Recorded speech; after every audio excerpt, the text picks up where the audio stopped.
Hello, and welcome to the North Coast Journal Preview. This is a show where we take a look at what's coming to this week's edition of the North Coast Journal. I am your host, Tanya Schrum, and we are joined by North Coast Journal's news editor, Thad Greenson, back with us this week. And, of course, our California local journalism fellow, Kelby McIntosh. Welcome to you both. Thank you so much, Tanya. I hope everybody's having a wonderful week under our beautiful gray blanket that we're snuggled up under. It feels like Humboldt again. It was just too sunny there for a while. It was. I agree. And my sunburn is toned back down. So I appreciate my Oyster Fest burn has subsided. Well, Thad, welcome back. And would you like to go over what we have coming to this week's cover story? Yeah, definitely, Tanya. Good to be back, first of all. And this week, I dove into looking at kind of the challenges facing local fire departments. As readers, listeners, viewers have probably seen, Humboldt Bay Fire did a little bit of a media tour over the last couple of weeks and reached out to some media outlets to talk about the staffing challenges they're having. I think both wanting to make the public aware that there was going to be some impacts. They have had their Myrtle Avenue station closed for about 6 weeks and now are shifting to a rotating schedule of closures based on available staffing because they have several vacant positions and then four people out on kind of temporary leave, which has created a pretty dire staffing situation there. So I got the chance to speak to them, but also noticed some other media outlets did some reporting kind of specific to their situation. And so I was kind of curious to put it in the context of what other fire departments, throughout the county are looking at. Kind of having an inkling that, a lot of them are looking at similar situations, maybe not as acute on the staffing end, but some real long-term challenges and some fiscal challenges. So got the chance to kind of talk to a bunch of different fire chiefs from different departments, and that definitely bore out. Looking pretty grim out there for fire departments right now. It is, and some of the things highlighted in this article were things I had not considered. Mm-hmm. Yeah. Well, I think, a good starting point, I think that is kind of characterizes a lot of the challenges. One of the issues with Humboldt Bay Fire is they kept losing personnel to the Arcata Fire Protection District. And so back 4 years ago, Arcata Fire Protection District was successful in passing a new tax measure that really kind of bolstered their finances. And they were at the time having a lot of, retention problems. And so one of the first things they did was approve a new MOU with their firefighters to kind of raise longevity pay, especially, but raise compensation across the board. And the immediate effect that had is that they started kind of drawing folks lateral transfers from other departments, and especially Humboldt Bay Fire, who were attracted to higher compensation rate and in some instances kind of a little bit lower of a call volume. And to me, that was just kind of indicative of we're in a situation much like we are with police in California, although due to different kind of forces, that there just aren't enough folks getting into fire protection. There aren't enough firefighters out there at a time when obviously fire risk is an unprecedented state across California, and lots of different departments are looking, especially lots of different wildland protection departments like CAL FIRE are looking to staff up and add firefighters to their ranks. And so it is, what you'd call a seller's market out there, and any firefighter who wants to kind of move up that chain and move to areas with higher compensation has a bunch of opportunities to do that. And so I don't think this made it into the article, but even Arcata Fire, which is kind of at the top of the rung in terms of local compensation for fire departments, was saying that they're having a really hard time filling their upper management positions due to kind of these same forces. So that was really interesting to me. And then it also, it came out as I was working on the story that the grand jury, the Humboldt County Civil Grand Jury, looked into the Arcata Fire Protection District's finances and basically raised the alarm that, like, things look really rosy now, but in 5 years, that tax measure that was passed a few years ago is going to come off the books. So they're either going to need to replace it at the same rate, which then puts them in kind of a bit of a challenge keeping up with cost of living increases and just the inflationary forces that are hitting businesses and household budgets right now. But also, that doesn't really take into account the growth that Arcata is projecting, both with more students to Cal Poly Humboldt and with more housing made available through the city's Gateway Plan. And so really one of the forces here is that, like, fire department funding mechanisms are largely stagnant. They're largely based on property tax rolls, property tax assessments. And so they're kind of locked in at a fixed rate. And so it's really hard for them to, on the fly, kind of create more revenue.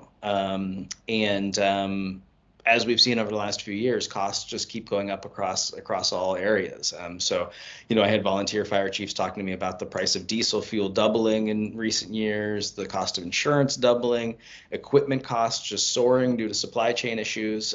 So they're really kind of getting it from all sides. And the mention that where are they going to fund the trucks to address now that we will have taller buildings in Arcata? That was quite a thought that I had not considered. And it was also really disheartening to hear of the decrease in the amount of volunteers that they are facing across the county. Absolutely. Yeah, that's for, small rural fire departments, that is the most immediate concern. Is not only are they seeing just a lack of new volunteers, but their existing volunteers are kind of aging out.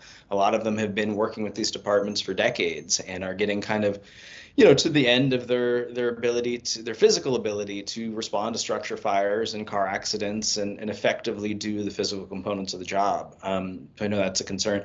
And I mean, really, we're seeing some rural departments. I mean, I think Ferndale said that their peak was about 45 volunteers, and they're down to mid 20s. We're just really seeing a huge decrease in volunteers, and there's a whole myriad of issues for that. And everything from, it's just a lot more time consuming to be a volunteer fire department now than it was 20 years ago. The state of California has kind of shifted regulations and requirements so that essentially volunteer fire departments need every bit of training that a professional firefighter has. So the training time investment is just massive.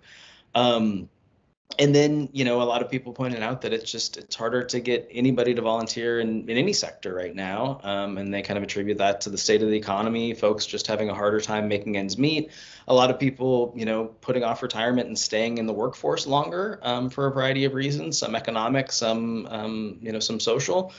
But just there are seemingly fewer people with the time to devote to volunteering, period, but especially volunteering in a way that is so invested and so continuous. Like, for example, the Lolita Volunteer Fire Department holds trainings and meetings every Wednesday night of the year, and that's in addition to call outs and stuff. So this isn't put in a couple hours at the senior center on a Sunday. This is ongoing commitment that's really hard to live up to.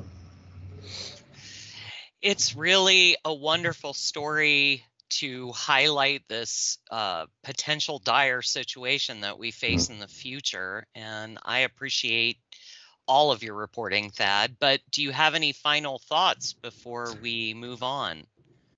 Yeah, I mean, I think two things. One is, I think all households, probably not just in Humboldt, but everywhere, are, looking at their budgets nervously right now, facing added expenses and stuff. But I would just encourage folks to, when a property tax assessment comes before them on the ballot for a local fire department, to just really think long and hard about the services that fire department provides, both as far as structure fire response, but also car accident response, medical aids. Chances are, if you call 911 an emergency that is not, a violent crime, a firefighter firefighter is going to be the first person on scene. So just really think about that. Think about the actual dollar amount that assessment is going to cost you, and and weigh that. But really give it some thought and don't just reflexively vote it down. And the other thing I wanted to add is, what I asked fire chiefs, what the public can do to help. And they had some, I thought really insightful answers. So even if you're not either able-bodied enough to commit to volunteering as a firefighter, or just don't have the time, as we said, that's a hefty commitment. These departments need people to do other things, whether it's organizing fundraisers or, doing stuff around the office. There's plenty of avenues for folks to get involved and help out. So if you have a little bit of time and the will, contact your fire department. Another thing that folks said repeatedly is shop local. Those sales tax dollars stay locally. They go to local governments. They go to Measure Z, which has done a lot countywide to support fire departments. So, if you have the option of maybe spending a couple dollars extra on a big purchase, but doing it locally, know that that's an investment in local services, including fire. Excellent. And thank you so much, Thad. Before we move on to the art beat, I'd like you to touch on the editorial that we have coming to this week's journal that was written by you and Jennifer. Yeah, thanks, Tanya. Got to share some really exciting news for us, and I hope for the whole community this week. The journal has been selected as a host for the California Local News Fellowships 2024 cohort. So this is a state-funded program run through the University of California at Berkeley's journalism program that every year for the next last year, this year, and next year, we'll be posting about 40 young early career journalists in local newsrooms throughout the state for 2-year fellowships that are mostly funded through this program. And so we were notified that we are a host for the cohort coming this year. So in September, we'll welcome Annie Toe, who's a recent graduate of Cal State University at LA and the immediate former editor-in-chief of their newspaper, University Times. And so she'll be here with us, working out of our newsroom for a 2-year commitment, covering local news, which is super exciting. And we are also, further benefiting through this program to be working with Kelby, who was placed in the 2023 cohort with the Redwood listing post at Access Humboldt, but now through kind of a partnership between the Journal and Access Humboldt, will be spending part of his time working out of our newsroom and reporting local stories and appearing with you on the show. But it's we are super, honored to have been selected for this program. Super excited to work with these early career journalists and use that to amplify our ability to cover local news and bring residents up here, stories that matter to them. And we're also just really grateful for the program as a whole. It's a $25 million investment, most of it going to local newsrooms' ability to cover local news, and that's really exciting. While at the same time, really mentoring and helping grow a next generation of journalists. So I think it's a win-win-win.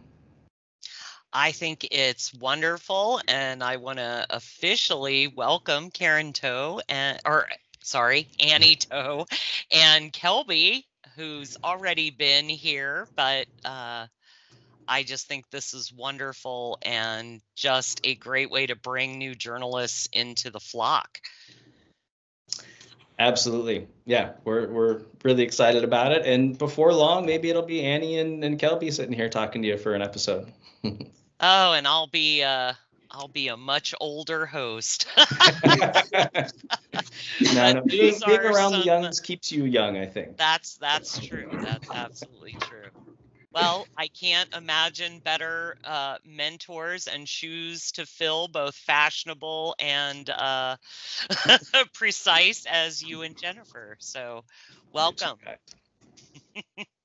Well, with that, let's turn our attention to Kelby McIntosh, and he is reporting on a wonderful story this week by Tamar Burris. Yeah, I think after going over my notes for this story more than anything else, it truly does capture the essence of the artist's journey more than anything. To know that Ted Hsu, whose family migrated from Taiwan to the United States in the 1990s, who's always had art in his life, and just credits so many different influences from his mom, and later on life would be his wife, who he ended up meeting at the University of Southern California. It's just a really beautiful story. And speaking of which, like most creatives, it's a real struggle sometimes to know like the creative medium that you choose versus like the thing that's gonna make you money more than anything else. And so for him, he ended up picking neuroscience and going to Chicago and having these kinds of like more focused for building family, building a career, but ultimately art stayed within his life throughout that journey. It's just that when it got to his studies for neuroscience, it took a back seat. But when his wife finished graduate school and ended up getting a job here in Humboldt as a criminal analyst, he took the plunge to come after some hesitation and ultimately found his love back for art.